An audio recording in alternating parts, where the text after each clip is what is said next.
We are going to study about Justus Cadet Ole Tipis. Justus Cadet Ole Tipis. 90% of people have not heard him. They're hearing it from me. But 90% of people know about Olentimama. This is the person whom Olentimama replaced as a member of parliament. He was very much known as KanU National Treasurer, but if Kenya history has to be written, he is more famous known of the day when he used a club to hit Robert Matano. And we then had a nickname that was called somebody hitting somebody with a rungu to say nimekutipis. He was born in 1919 at Narosura, Narok North. He was a Maasai of the Purko clan. The same Purko is the clan that Ntimama was. He went to Maasai school in Narok, and then he went to Ole Sankale Primary School. Now, for those of you who stay in Madaraka, you know a road called Sankale. That is, it was named after this Sankale. He trained as a vet in 1937, and in 1939 he joined the army because of the Second World War. Then when the Second World War was ended, he joined the provincial administration and worked in Olengurueni in Nakuru. That is 1946. So he worked in the provincial administration for 11 years, and in 1957 he joined the Legico as the MP for Central Rift. Legico is the Legislative Council. It was later renamed National Assembly, and it is still called National Assembly. So in 1957, he joined the Legico as the member for Central Rift. Rift had, initially, if you can remember, Rift had only one MP, who the first MP for Rift Valley was Tomena. Tomena was a Maasai from Narok, from Ngong, who he was nominated to be the MP for Rift Valley. But he used to drink a lot. He used to drink 26 or 27 hours a day, maybe 30 hours a day. So the British government wanted somebody who was a teetotaler and somebody who was saved and somebody who was religious, not saved, religious.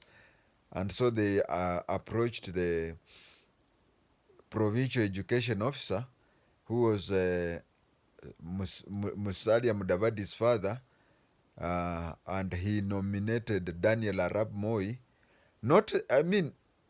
Mudavadi family and Moi family are not related directly, but you see, one of the Mrs. Mudavadis, Musalia's stepmother, was a Tugen, and she came from the same area with the Moi. So they used to call each other Shemeji because the wife came from Moi's area, and he chose that one as somebody who came from the same geographical area with his wife. So Moi was nominated as the first MP or the first Legico for the whole Rift Valley.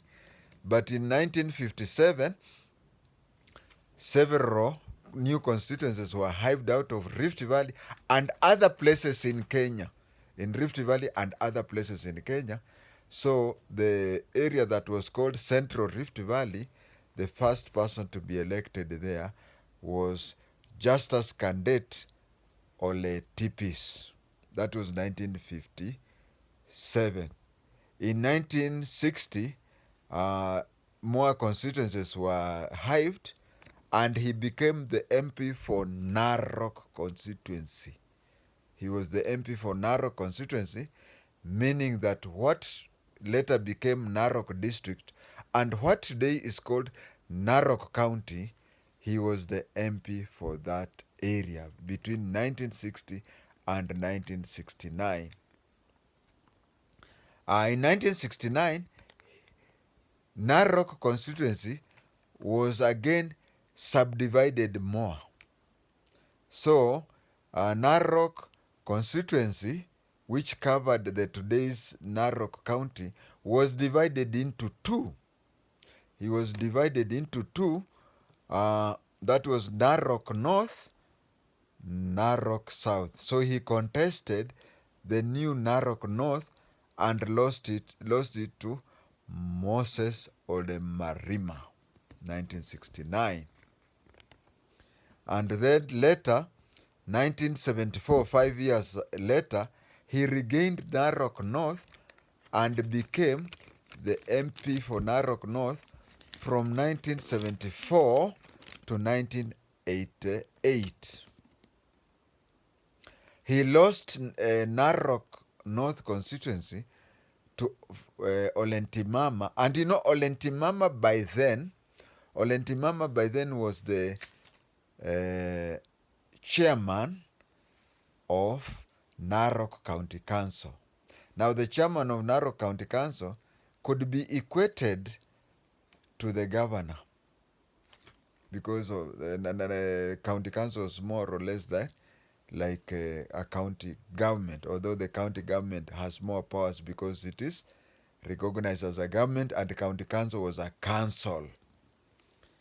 Among the people who, I'll come back to say how he lost it, but among the people who went to Lancaster, he's one of the people who went there to represent the Maasai interest. With Moi, he brought, you know, KADU joined KanU, and so with Moi, he propagated for Maasais to accept the shift over to KanU, and he was a very good ground mobilizer.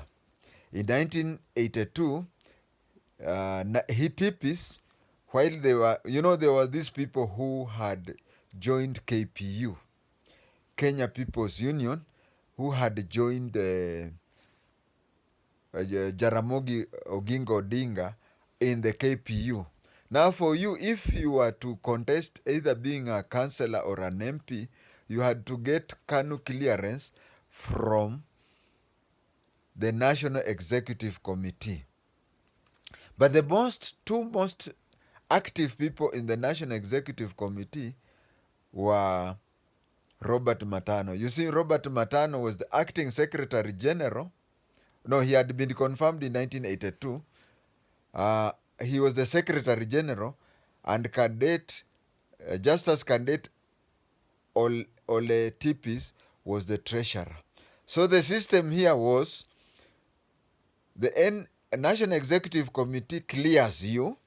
When it has cleared you, then you go to the Treasurer, Justus Cadet Ole Tipis, and then you paid the membership, life membership of 1,000 shillings, and then you'd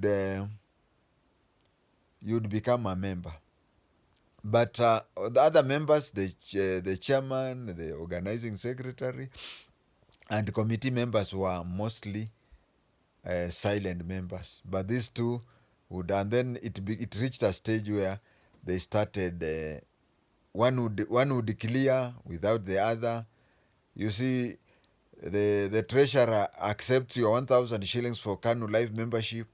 Then the Secretary General declares that you are cleared by Secretary General without my permission. So you have a life membership card, but in the minutes you have not recorded. Or you could be cleared by the Secretary General and you go to the Treasury to pay the 1,000 life membership card, but the Treasurer would refuse. And then they would even release conflicting reports to the media.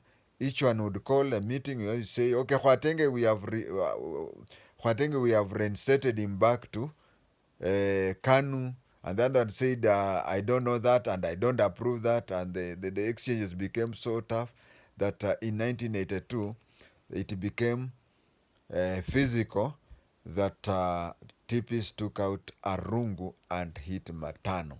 But there are other intelligence reports that I read.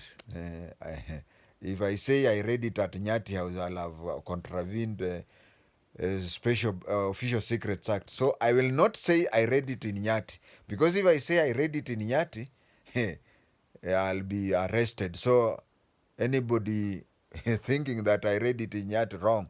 I read it somewhere else, because if I say I read it in Nyati, I'll land into problems.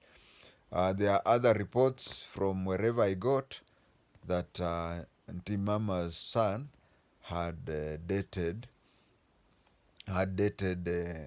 Tipis' daughter, and it led that into the fight.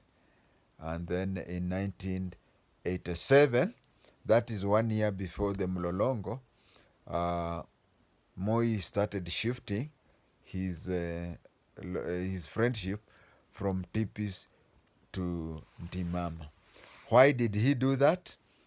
First of all, Moi had a habit where he could raise you up, and like that Greek mythology, he would encourage you to go near the sun, so that the sun burns the husk on you. And the other thing was, but this particular case, Nani Tipis had never amassed property, but Moi wanted a lot of properties in Narok.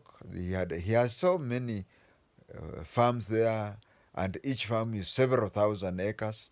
I know of one with 5,000. There is even this case of Mau Summit, where people are being chased, Sierra Leone thing, and there is this Kaptagit, no, not Kaptich, but Kaptagit. My Necktop computer is not doing bad.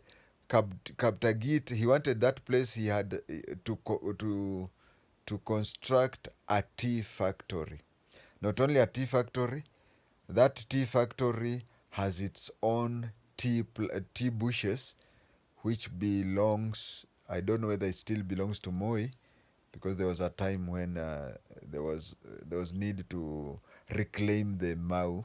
So he saw that Timama, the person who said that Kikuyu should lie low like an envelope, although he also claims that people misquoted him, he had said Kikuyu should lie down like antelope.